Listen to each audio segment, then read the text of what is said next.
अस्सलाम वालेकुम। SM news के साथ मैं हूं मुक़द्दर रज़ा।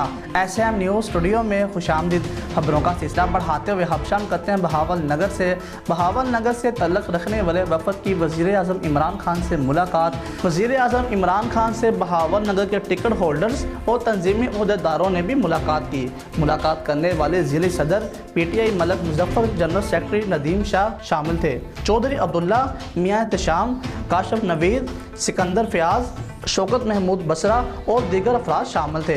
पाकिस्तान तहरीक इंसाफ के chief organise Saifullah Niazi, MNA Malik Aamir Dogar, मुआविन ख़ुसूसी Shahbaz गुल भी मौजूद थे और वफ़द में शामिल अफराद ने वज़ीर आज़म को अपने अपने हलकों के मसाइल से आगाह किया और वफ़द ने ज़िला में तंजीमी और सियासी सूरत हाल से भी आगाह किया और वफ़द के शुरका ने सूबाई वज़ीर मियाँ शौकत अली और ताहिर बशीर चीमा के बारे में अपने तहफ़्फ़ुज़ात का इजहार किया।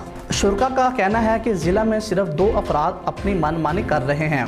पाकिस्तान तहरीक इंसाफ के हकीकी साथियों को नज़रअंदाज किया जा रहा है। सूबाई वज़ीर मियाँ शौकत अली और ताहिर बशीर चीमा की वजह से पार्टी को नुकसान पहुँच रहा है। वज़ीर आज़म इमरान खान ने शहबाज गुल को वफ़द के तहफ़्फ़ुज़ात को हल करने की हदायत कर दी और सूरत हाल का जायज़ा लेने के लिए शहबाज गुल बहावल नगर जाएंगे। वज़ीर आज़म से वफ़द की मुलाकात तकरीबन 1 घंटा तक जारी रही। वज़ीर आज़म ने वफ़द में शामिल शुरका की बारी बारी बात सुनी।